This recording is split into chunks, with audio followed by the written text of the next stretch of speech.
더 배움 강추린 한국사 약속의 이름 최승건입니다. 자, 오늘 부제가 뭐죠? 복잡한 전시과 이렇게 되어 있죠. 예, 부제대로 복잡한 전시과. 전시과에 관련된 거는 시험 문제에 아주 자주 출제가 됩니다. 복잡하기 때문에. 그래서 이게 틀리는 그 수험생들이 많기 때문에 자주 출제가 되는데, 그래서 이제 공부하실 때도 공부를 하고 나서도 또 시간이 지나면 많이 또 까먹고 또 문제 풀면 틀리고 하는 부분이 또 이제 바로 이 전시과 관련된 부분이에요. 그래서 오늘은 저와 함께 이거 한번 공부해 보면서 한번 공부하고 그냥 끝내도록 하겠습니다. 시간이 지나도 까먹지 않도록 제가 만들어 드리도록 하겠습니다. 오늘 고려 경제와 사회 모습 교재로는 99쪽과 전시과 관련 토지 제도까지니까요. 어디까지 볼까요? 네, 101쪽까지 굉장히 많은 것 같습니다만, 예, 그닥 많지 않다. 그래서 오늘은 고려의 경제, 수지제도, 토지 제도까지 가도록 하겠습니다. 우선 그 첫 번째로 고려의 경제제도, 우선 농업. 농사 굉장히 중요시 여기잖아요. 그렇죠? 그래서 거기 보시면 개간지는 일정 기간 면세해 준다라고 되어 있습니다. 농업에서 개간지는 면세해 준다. 개간지는 늘은 아니고 일정 기간 면세해 준다. 자, 이 개간지가 뭐예요? 개척한 땅이란 얘기죠. 그러니까 황무지를 개척했기 때문에 잘했다 해가지고 일정 기간 면세해 주는 거고요. 농번기에는 자벽을 동원을 금지해 준다. 농번기에 당연히 그러겠죠. 농사짓기 바빠 죽겠는데 여기저기 불려나가서 일 시키면 안 되겠죠. 그 다음에 흑창, 나중에 의창을 설치했다라고 제가 지난번에 말씀을 드렸었고, 고려 경제의 그 조선 고려 전기 때의 어떤 경제 생활의 모습을 보게 되면은 우경에 의한 전기 때, 자, 요때 우경에 의한 심경법이 일반화되었다라는 거죠. 자, 우경은 우리가 삼국시대 때 들어왔어요. 우리가 지난번에 여러분들 잘 아시는, 이제 기억나실 거죠? 이 암기팁으로 공부 안 하는 친구들은 아마 잊어먹었을 거예요. 근데 저와 같이 공부하시는 분들은 자부심 가지셔도 됩니다. 우경 누가 했죠? 지증왕 때 했죠? 예, 지증왕 때, 6세기 때에. 그래서 우경에 의한 심경법. 깊이 간다는 얘기죠. 깊이 갈아요. 그러다 보니까 어떻습니까? 생산량이 좋아지게 되는 것이죠. 자, 그 다음에 12법이 발달했다. 12법. 자, 12법은 뭐예요? 비료를 주는 법이죠. 비료 주는 법을 발달하게 됐다라는 거죠. 자, 이러다 보니까 여러분들이 중요한 게 되는 거, 휴경지가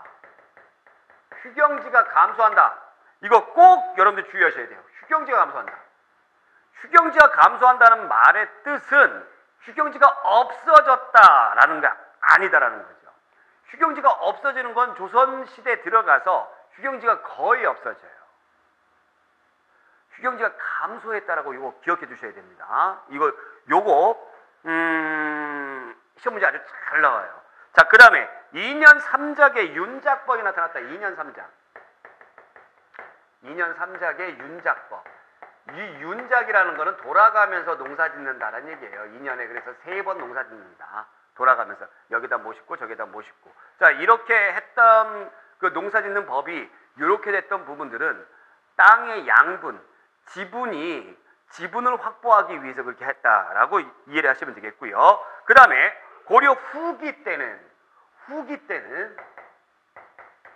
이제 조금 학문적인 차원에서 농사가 접근이 되는 거죠. 시간이 지나면서. 그래서 뭐가 들어가면 농상집요라는 책이 들어오게 되는데, 이 암이라는 사람이 가지고 오게 됩니다. 소개한 거예요. 이거 소개한 거지. 이거 우리가 저술한 거 아닙니다. 이게 원나라에서 가져오는 거예요. 원나라. 그러니까 중국의 농법이죠. 중국의 농법. 이거 우리의 농법이 아니죠. 중국의 농법이죠. 소개다라는 거 꼭 기억해 주세요. 소개. 그러면 우리가 우리의 농사법을 이렇게 쓰기 시작한 건 언제예요? 조선시대에 들어가서 쓰기 시작한 거지. 그 전까지는 소개했다. 그리고 문익점이 뭘 가지고 옵니까? 목화신을 가지고 들어오죠. 그렇죠? 그래서 문익점, 여러분들은 뭐 부뚜껍이다, 뭐 이런 얘기들 많이 있는데, 이러다 보니까 이건 고려 말이죠. 고려 말에 이걸 가지고 들어오다 보니까 이것으로 인해서 의복 생활이 나아지게 되는 거죠. 이 목화실을 해가지고 뭐를 송을 만들었기 때문에 의복 생활이 나아지게 됐다. 요 정도 기억하시면 되고요. 그 다음에 아주 중요한 것이 있는데, 이양법이 소개가 됩니다. 이양법이 소개되는데 이양법은 뭐냐면 모내기법이에요. 자, 요거 제가 지금 조금 자세하게 설명을 해드릴 테니까 이거 기억해 두세요. 이 이양법은 조선시대에 들어가게 되면서 굉장히 중요하게 나타나는 거죠. 농사짓는 법이에요. 이양법은 뭐냐면 논이 있죠. 논이 있잖아요. 그러니까 옛날에는 논에다가 씨를 이렇게 뿌립니다. 그냥 뿌려요. 벼씨를 뿌려요. 뿌리면 어떻게 합니까? 바람이 불면 휙 날아가기도 하고, 그 다음에 이거 씨를 뿌리자마자 이 각종 새들이 야, 신난다, 파티가 시작됐다, 그러면서 와가지고 이거 씨를 먹죠. 그래서 이게 생산량이 많지가 않았어요. 근데 모내기법이다, 이양법이다 라는 거는 뭐냐면, 이걸 갖다가 이렇게 모판이라고 해가지고 화분이죠, 일종의. 여기에다가 씨를 뿌립니다.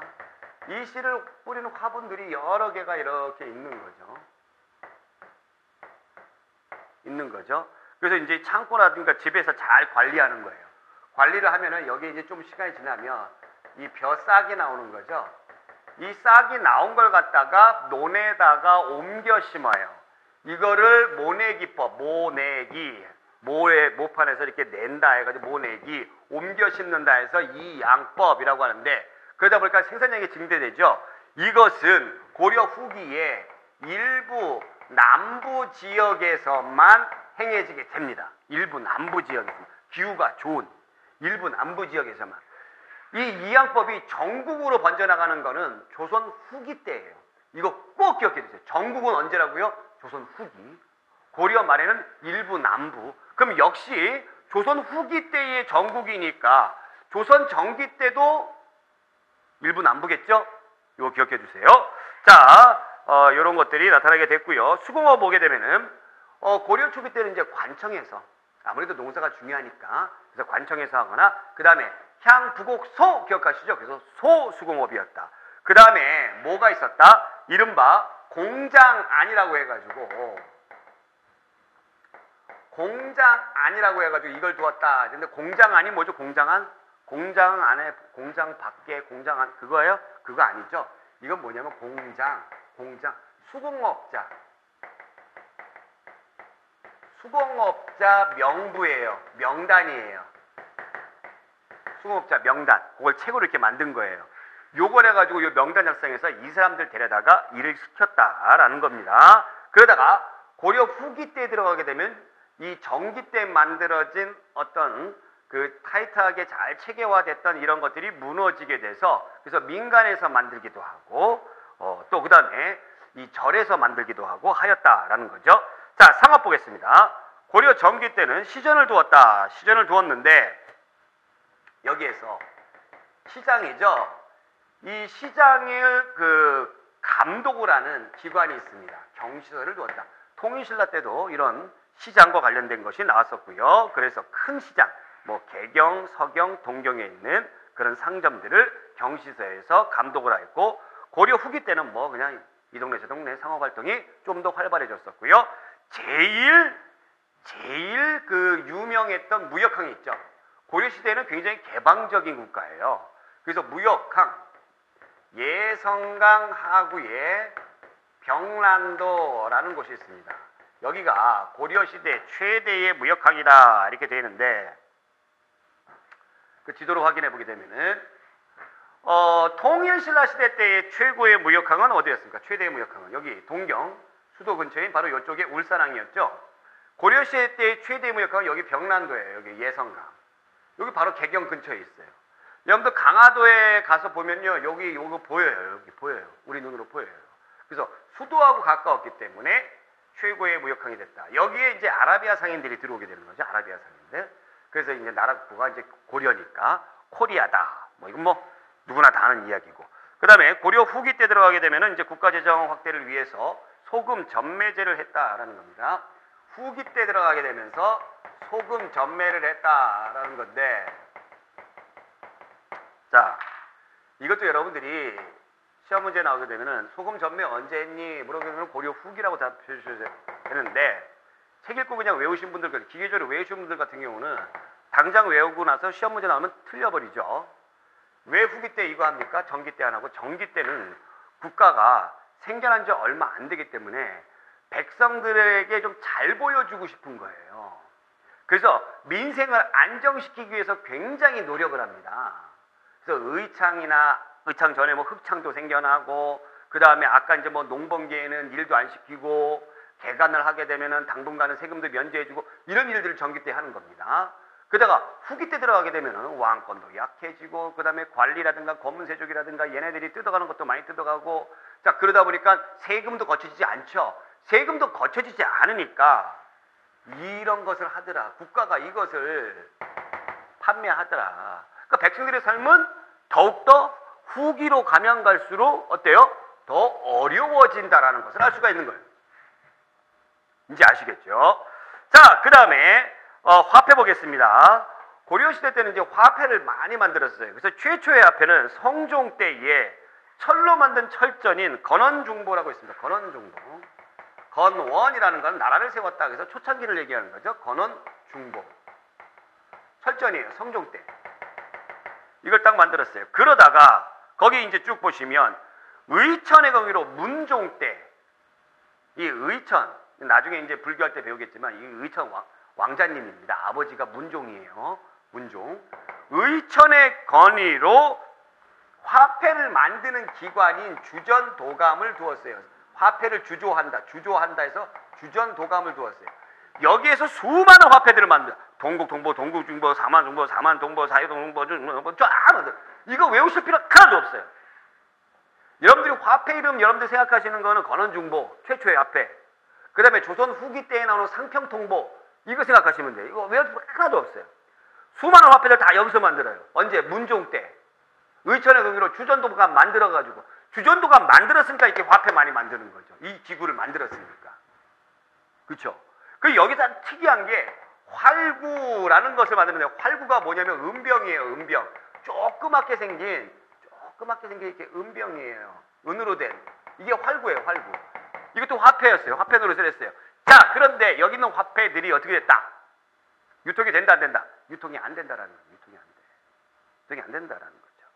자, 그러다가 공양왕 때 맨 마지막, 고려의 맨 마지막 임금이었던 공양왕 때 저화라는 지폐입니다. 지폐도 나타났다라는 거죠. 예, 지폐도 나타났다. 사실 뭐 지폐라기보다는 어떤 어음의 성격이 굉장히 강했다라는 겁니다. 자, 무역에 대해서 잠깐 보시면, 여기 보시면 제가 삼국시대 하면서 이 무역도 그림 그리게 되면서 그때 한 번에 끝내시라고 제가 말씀을 드렸었죠. 우리가 중국에 갖다 주는 거 보세요. 금은 나전칠기 화문석 인삼 뭐 이런 거죠. 가지고 오는 거 보세요. 비단 약재 서적이죠. 그렇죠? 중국의 전통적인 선진국에서나 나올 수 있는 거, 이런 거 갖다 준다라는 얘기입니다. 그리고 뭐 요라든가 여진에서 우리나라 갖다 주는 거 보면은 은, 모피, 말, 예, 은, 모피, 말 이런 거죠. 그러니까 유목민족의 특징이죠. 그 다음에 이 일본으로부터 가져오는 거, 일본은 화산 이런 게 굉장히 많잖아요. 그러니까 뭐 유황, 뭐 수은 이런 거 가져오는 거죠. 그러니까 이런 거 달달달 외우실 필요가 없다라는 거예요. 아라비아 상인한테 가져오는 거 향료 기억해 주세요. 향료. 그래서 아라비아 상인들이 굉장히 향료를 중요시 여겼습니다. 향료. 예. 이 향료 때문에 신항로 개척이 나타나게 된 거죠. 그러니까 오늘날 따지면 중동 또 인도 이쪽으로 가기 위한 길이 막혔기 때문에, 오스만 투르크 때문에 길이 막혔기 때문에 서양 애들이 여기로 가기 위해서 돌아가자 해가지고 신항로 개척이 나타나게 된 거예요. 그래서 이쪽 지역에서 굉장히 발달한 것이 향료예요. 그러면 인도라든가 그 다음에 어디죠? 이슬람 국가인 이쪽 서남아시아 왜 향료가 발달했는가, 그 까닭이 무엇인가라는 겁니다. 그거는 종교적인 이유에서 찾아볼 수가 있어요. 인도 같은 경우는 힌두교다 보니까 소를 먹지 않습니다. 그렇죠? 그 다음에 이슬람교 같은 경우는 돼지를 좀 지저분하게 생각하기도 돼지를 먹지 않아요. 그럼 나머지 고기를 가지고 이렇게 먹는데, 이 지역이 기후가 굉장히 좀 뜨끈뜨끈한 것이죠. 그러다 보니까 고기를 먹다 보면은 이 냄새가 굉장히 많이 나는 거죠. 그래서 이 냄새를 좀 어느 정도 무마시키기 위해서 그래서 향료가 많이 발달하지 않았느냐라고 또 많은 요리 전문가들이 이야기를 하고 있습니다. 그래서 아라비아 쪽에서 향유가 들어오는 거 요거 기억해 주시면 되겠고요. 그러면 이제 우리가 이제 뭐가 끝나는 거예요? 자동봉으로 요 부분과 관련된 부분이 끝나는 거죠. 그럼 한 장을 후루룩 넘겨서 수치제도를 보겠습니다. 수치제도 100페이지의 맨 위에 구현된 수치제도 토지제장 호적을 작성했다. 당연한 거죠. 조색 뭐 세금을 가져가려면 뭐 토지 면적이 어떻게 되느냐, 그 다음에 호적이 어떻게 되느냐 보는 거죠. 세금은 보통 몇 분의 1? 그래서 10분의 1 냅니다. 10분의 1. 그리고 고려시대부터 어디로 운반했다고요? 여러분들 백길로 운반했습니다. 그래서 백길은 세금을 모아두는 창고가 있어요. 그거를 조세를 모아두는 창고다 해가지고 조창이라고 하는 거고, 토지는 3등급으로 나눕니다. 3등급으로. 그래서 좀 좋은 토지, 좀 안 좋은 토지 이렇게 나누는데 거기 보겠습니다. 무릇 토지의 등급을 묵히지 않는 토지, 즉 쉬지 않고 계속 농사 지을 수 있는 토지죠. 그 쉬지 않는 토지다. 불역전 넘버원 상. 그 다음에 한 해 묵혀야 되는 토지 한 해. 그래서 1역전 중. 그 다음에 2번 묵혀요. 그걸 재역전 하. 이렇게 둔다라는 겁니다. 그래서 이게 고려사에 나오는데 요런 지문이 딱 나오면 아, 고려시대에는 토지를 3등급으로 나눴구나 라고 생각하시면 돼요. 아시겠죠? 자, 곡물입니다. 곡물은 뭐라고요? 특산물을 내는 거죠. 특산물은 예나 지금이나 지금은 뭐 그런 거 뭐 세금 안 내지만은 뭐 삼국시대부터 조선시대까지 호 단위로 냅니다. 한 가구 단위로 이렇게 내는데 매번 내는 늘 낸다 해가지고 늘상 낸다 해가지고 뭐라고 해요? 상공이라고 해요. 상공. 곡물을 늘 낸다 해서 상공. 그 다음에 특별한 날에 걷어들이는 걸 특별하게 걷는다 해서 별공이라고도 붙여진다. 그 다음에 역이죠. 역은 군대 가는 군역과 노동력 하는 요역으로 나눠지는데 주로 남자들입니다. 그래서 16세에서 60세까지의 남자들 데려다가 일시킨다. 그 다음에 어민에게는 어염세, 상인에게는 상세를 부과한다. 이제 끝났어요. 수치도 아주 간단합니다. 자, 오늘의 하이라이트 전식과죠. 전식과에 대해서 한번 공부 한번 해보도록 할게요. 전식과. 자, 전식과 이렇게 쭉 나와 있는데 제가 요건 잠시 후에 설명해 드리도록 하고, 이쪽에다 이제 요쪽에다 이제 설명해 드리겠구나. 이쪽에다가 요쪽으로 하면 내가 좀 안 나오긴 하는데 안 나오면 어때 뭐. 내 얼굴 뭐 안 나오면 되죠. 여러분들 공부만 잘하면 되죠. 전식과라는 게 뭐냐. 전식과의 정의부터 한번 보겠습니다. 전식과의 정의. 관리를 18등급으로 나눠서 전지와 시지를 지급하는 토지 제도를 전식과라고 불러요. 자, 관리를 18등급으로 나눈다라는 거는 바로 뭐냐면 9등급이에요. 정1품부터 정9품까지, 종1품부터 종9품까지. 그래서 우리가 궁궐에 가게 되면은 궁궐 그 앞에 돌멩이가 이렇게 이쪽에 오른쪽에 9개, 왼쪽에 9개 이렇게 쭉 있는데 그걸 품계석이라고 부르죠. 그래서 합해서 18등급을 해서 전지와 시지를 준다. 그럼 전지는 뭐냐면 토지죠. 토지. 그죠? 전지니까. 시지는 뭐냐면 시지는 산을 준다라고 보시면 돼요. 산. 즉, 이 산을 왜 줘요? 산에 뭐가 많아요? 나무가 많죠. 그래서 연료를 주는 겁니다. 연료 뭡니까? 땔감이에요. 이걸 주는 거예요. 이게 고려시대 때의 관리에게 지급하는 전반적인 토지 제도입니다. 그래서 과는 등급이라고 보시면 돼요. 과. 그래서 전지와 시지를 등급에 나눠서 줍니다. 그러니까 용어 정리를 제대로 하게 되면 이게 뭐다라는 거를 딱 알 수가 있어요. 자, 아시겠죠? 그러면 이 전식과 제도가 어떻게 정리가 돼갔는가 그 과정을 한번 알아보겠습니다. 우선 첫 번째로 역분전이 있어요.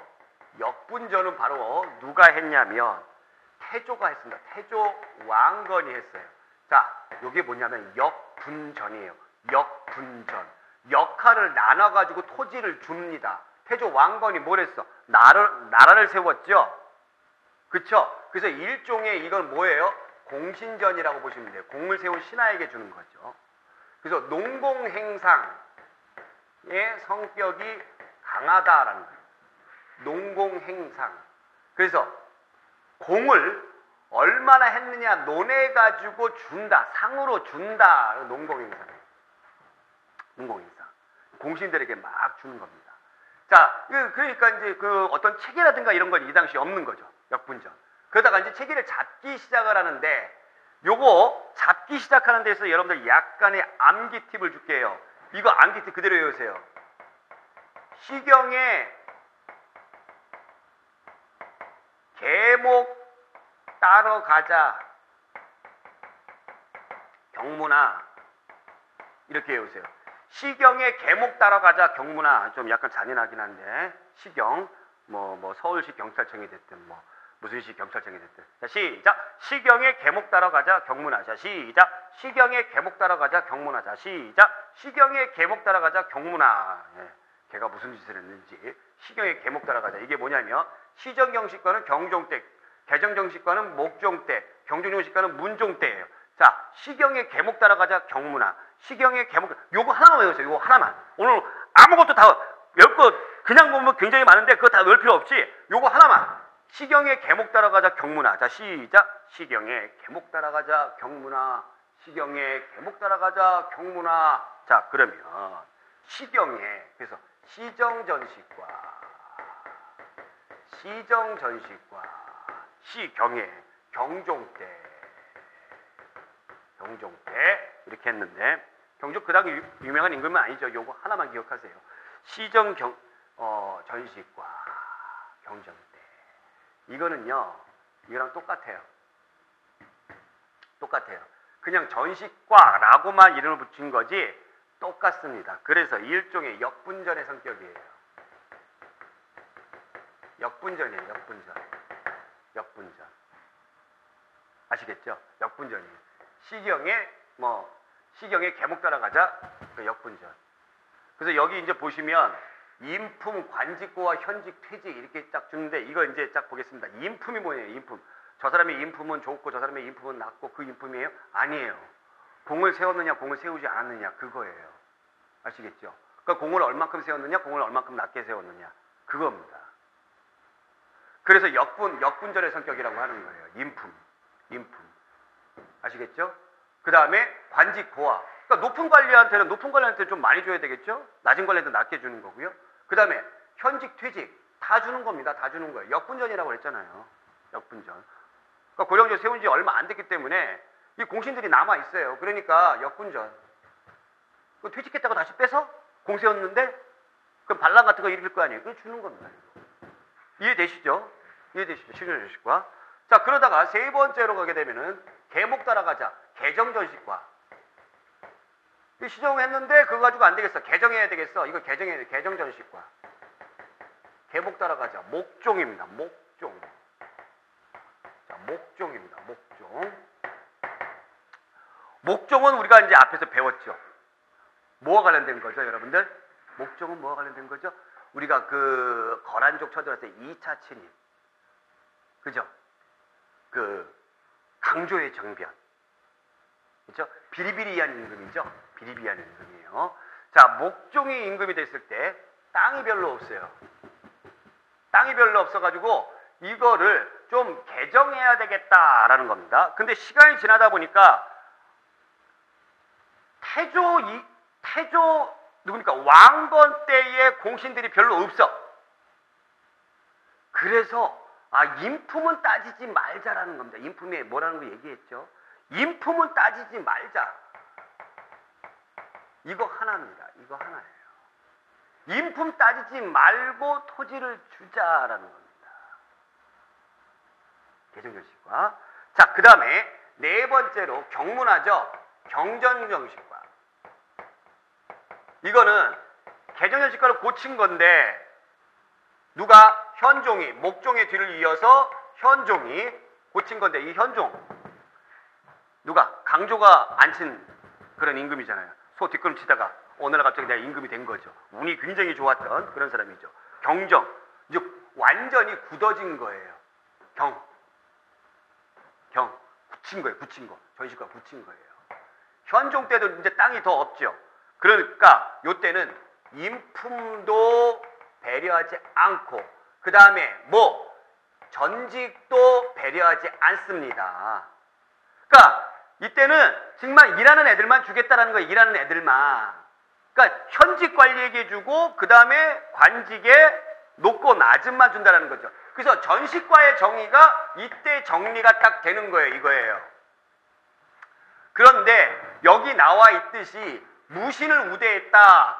무신을 우대했다라고 나오는 게 뭐냐면 현종 때에 거란의 침략이 소배합이 10만의 정예 부대를 이끌고 쳐들어오죠. 2차 침입까지는 2차 강조의 정변으로 왔습니다만 2차 침입 때까지는 그닥 거란하고 치열하게 싸우고 그런 거 아니죠. 또 그냥 돌아가는 애들을 양주가 격파도 했고. 근데 3차 침입 때는 단단히 거란족이 마음 먹고 쳐들어왔던 게 현종이에요. 이때 강감찬이 물리치지 않았으면 큰일 날 뻔했죠. 그쵸? 그러니까 1차, 2차, 3차 침입 중에 3차 침입이 고려하고 거란하고 정말 맞짱 제대로 떴다라고 보시면 되죠.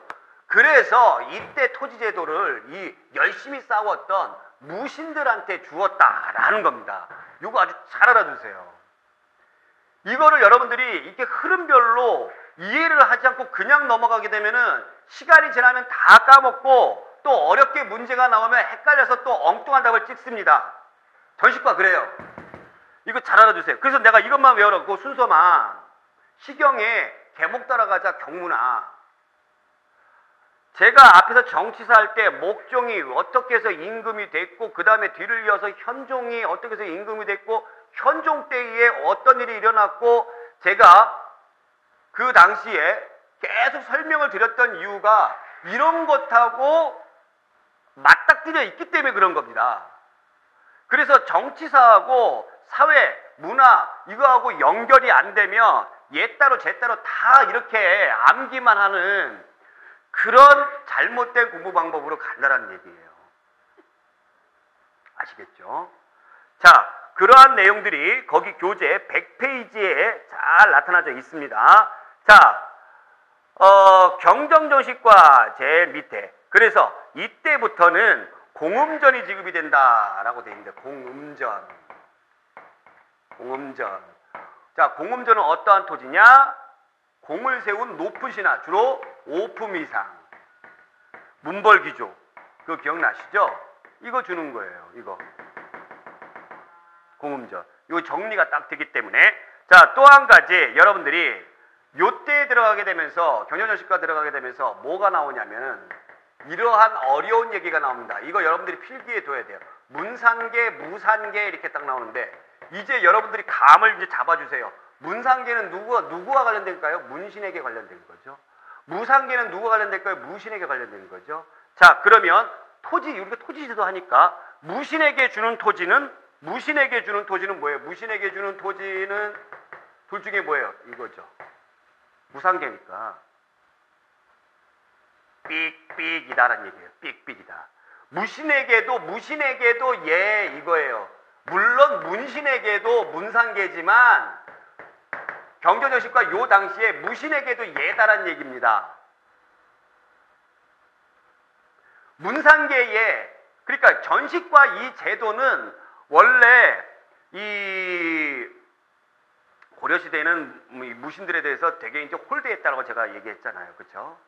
그러니까 전식과 제도도 문신의 틀에 맞게 이렇게 된 거예요.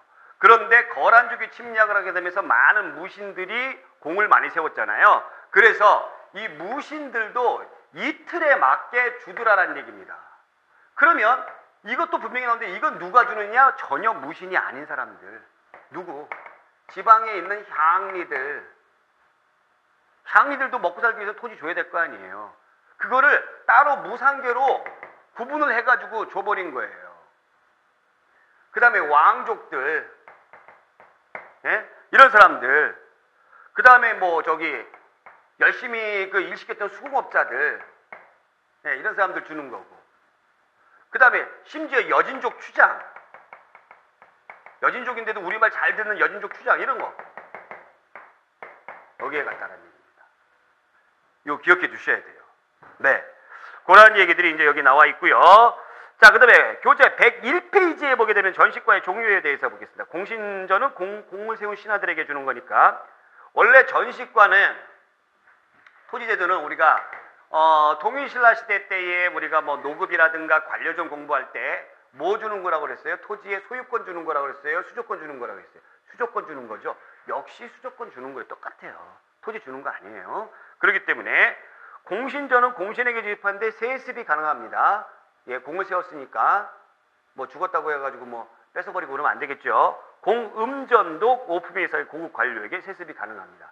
그렇기 때문에 문벌귀족의 폐단이 여기서 나타났다라는 것이죠. 그 다음에 한인전, 한가한 사람이에요. 한가한 사람. 내가 관리가 됐는데, 과거에 그렇게 관리가 됐는데 TU가 다쳐가지고 내가 발령을 못 받고 있어. 그 맨날 굶고 있을 수는 없죠. 그 이런 사람들한테 주는 거예요. 예. 근데 하급관리예요. 하급관리. 유품 이하의 하급관리. 한인전. 그 한인전들은 자기의 전문기술직이죠. 그래서 전문기술직, 그 전문가가 계속 전문가가 하기 위해서는 대를 이어야 된다. 그래서 한인전도 역시 세습이 가능하다. 그 다음에 군인전, 중앙군에게 줍니다. 주연군 같은 경우는 농민이죠. 얘들 군인전 받아야 안 받아요? 안 받아요. 역시 군역세습 때문에 군역세습 때문에 세습이 되는데, 이 군인전이 고려 중기로 가면서 잘 지급이 됐다 그랬어요? 안 됐다 그랬어요? 안 됐다라고 그랬죠. 그래서 무신들이 불만이 굉장히 많았던 것이죠. 자, 외역전은 저 바깥에서 일하는 사람, 저 바깥에 멀리, 그래서 향리에게 주는 거예요. 얘도 직역을 세습해야 되니까 세습을 한다. 구분전, 이거 이렇게 생각하세요. 구분전, 구해줘야 되겠지 않냐? 구해줘야 돼. 얘는 좀 구해줘야 돼. 너무 불쌍해. 유족에게 주는 거예요. 유족에게. 군인의 유가족들에게. 내장전. 안에 있습니다. 안에 있는 사람들. 그래서 왕실에게 주는 토지고요. 그 다음에 사원전은 여러분들 그냥 뭐 아시죠? 불교 사찰에게 주는 토지고, 별사전, 사원전에 있는 스님들에게 주는 토지입니다. 고려는 불교의 국가이기 때문에 이렇게 불교 사찰과 스님들에게 이러한 대우를 해줬다라고 보시면 되고, 그 다음에 아주 특이한 것이 바로 민전입니다. 민전. 자, 이 민전은 누구에게 줄까요? 민이니까 백성들에게 주는 토지인데, 통일신라 시대 때의 정전하고 비슷하죠. 뭘 주는 거예요? 수조권이에요? 소유권이에요? 역시 소유권이에요. 소유권. 네. 수조권과 소유권.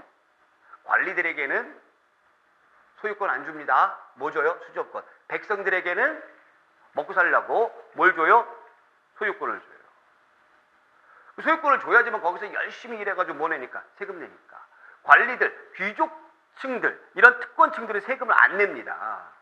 자, 그 다음에 공전과 사전의 구분이 있는데, 공전은 국가에 있는 공식적인 토지, 사전은 개인적인 토지라고 보시면 되는데, 공전과 사전의 구분이 고려시대에는 헷갈립니다. 자, 어떻게 헷갈리느냐 볼까요? 소유권에 의한 거, 국가 소유의 토지는 당연히 공전이겠죠. 그런데 그 밑에 수조권에 의한 거, 수조권, 국가에서 조세를 걷어들이면은 공전이고요. 개인이 조세를 걷어들이면 사전이란 얘기예요. 여기에서 그 밑에 공전과 사전의 개념을 혼용할 수 있다는 얘기죠. 예를 들면 민전입니다. 민전. 백성이 가지고 있는 토지예요. 백성이 가지고 있는 토지니까 이거는 소유권으로 따지면은 뭐예요? 공전이에요? 사전이에요? 사전이죠. 근데 수조권을 국가에서 행사해. 수조권을. 그럼 뭐가 되는 거예요? 공전이 되는 거예요. 공전이기도 하고 사전이기도 하고. 그러니까 여러분들이 이거는 고려시대 그 당시에서도 공전과 사전을 명확하게 구분해 놓고 있지 않았어요. 그러니까 여러분들이 그냥 기억해 주시는 거는 뭐만 기억하시면 돼요? 뭐가 공전이고 뭐가 사전이다. 그 개념만 아시면 되는 겁니다. 아시겠죠? 자, 그런데 이러한 전시과가 붕괴되더라라는 얘기입니다. 왜 붕괴될까요? 세습되는 게 너무 많죠. 세습이 되는 게 너무 많다 보니까 나중에 가면은 줄 토지도 없고, 또 이 전시과가 문벌귀족들한테 주로 줬기 때문에 이 문벌귀족이 묘신 정권으로 인해 가지고 몰락이 되면서 사실상 전시과가 붕괴가 됩니다. 줄 토지도 없고. 그래서 무신정변 이후에는 경기도에 있는 요 조그만 땅에 한해서만 뭐를 주냐면 거기에 있는 녹과전을 주었다라고 돼 있는데, 이 녹과전을 지급했다라고 돼 있는데 이마저도 결국에는 검문세족들 때문에 흐지부지 끝났다는 얘기입니다. 여기 이제 녹과전이라는 건 생계를 위해 가지고 이 국가에서 지급을 하는 거예요. 국가에서 주는 거예요.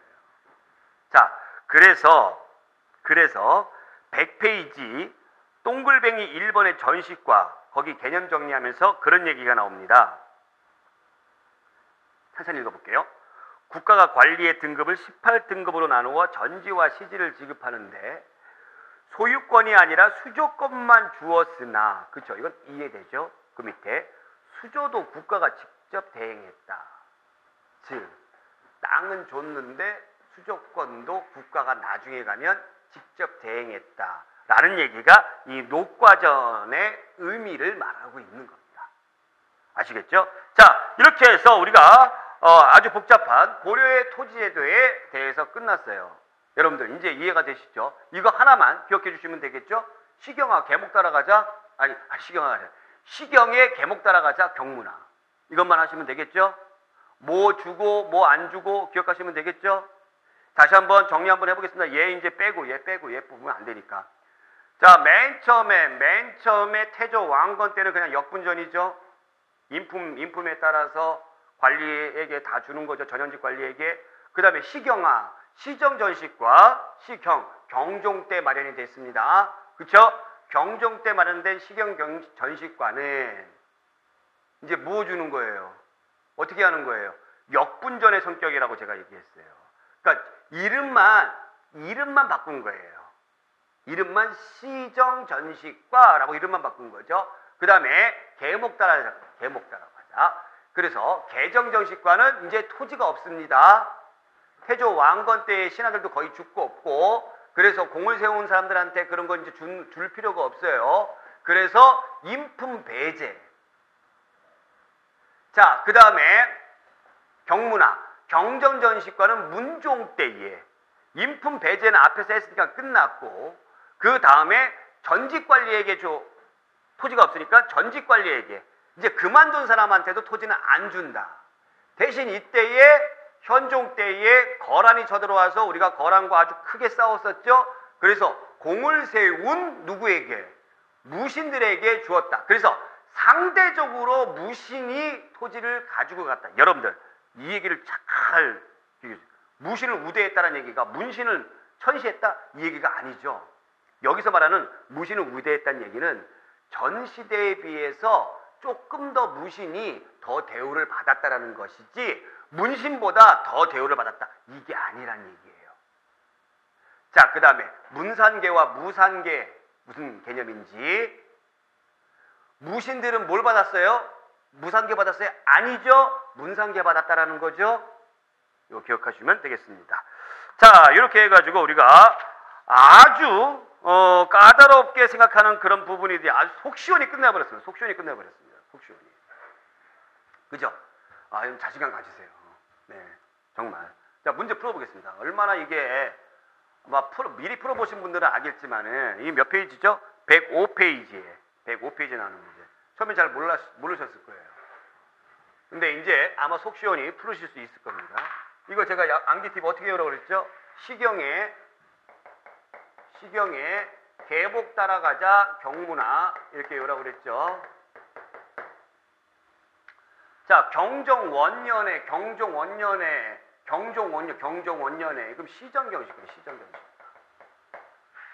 시정전식과는 말만 전식과로 바꾼 거라고 제가 얘기했죠. 직관, 현직관리, 상관, 퇴직관리 각 품의 전식과를 제정했는데 18급으로 나누어 준다. 1품은 전과 시가 각각 110결, 18품은 전 33결, 시는 25결, 전지와 시지. 그러니까 낮으면 낮을수록 주는 거죠. 다 주는 거죠. 어찌됐건 다 주는 거죠. 그만둔 사람이든 또 아버지 때에 또 뭐든 저기 공신이든 태조 왕건 때에 나라를 세우는데 공을 세웠던 공신이든 다 주는 거죠. 시전식과. 맞는 얘기입니까? 맞는 얘기죠. 그 다음에 맞는 얘기죠. 이거 여기 있는 거 다 맞는 얘기고. 그 다음에 목종 원년에 계목 따라가자. 개정전식과. 뭐는 안 준다고요? 뭐는 안 준다고요? 이제 목종전식과 인품은 안 준다라고 그랬죠. 인품. 문무관리와 군인, 한인에게 토지를 나누어 주는 것으로 전식과를 개정하였다. 제1과는 전백결, 시, 70결. 역시 마찬가지로 이거 쭉 읽어보게 되면 낮으면 낮을수록 어때요? 주는 토지의 양이 적어지죠. 그 다음에 다 문종 때 있던 전식과. 내목 따라가자. 경문화, 경전정식과죠. 이 경정전식과는 인품도 안 주고 뭐도 안 주고 전직관리도 안 주고. 자, 제1과는 100결, 제1과는 100결, 시는 150결. 50결. 17과는 전이 20결. 그죠? 18과는 전은 17결. 자, 여러분들 이거 쭉 보시면 점점 갈수록 주는 토지의 양이 늘어요, 줄어요? 줄죠. 그만큼 줄 땅이 부족하다는 얘기입니다. 예, 줄죠. 그러니까 점점 없어지는 거예요. 없어지는 거. 지난번에 쟤한테 줬는데 이제 안 줘. 이렇게 없어지는 거예요. 점점 줄고 있다. 자, 1번 볼게요. 차근차근. 가시기에는 관품과 인품이 병행되었다. 관품과 인품이 병행되었다. 맞습니까? 예, 맞죠. 나시기에는 같은 양의 전지 시지를 직상관 및 무관들에게 같은 양의 전지 시지를 다 똑같이 줘요? 현직관리, 그 다음에 퇴직관리 뭐 다 똑같이 줘요? 아니죠. 얘는 틀렸죠. 터무니없는 얘기고. 다시기에는 현직관리에 하나요. 다시기.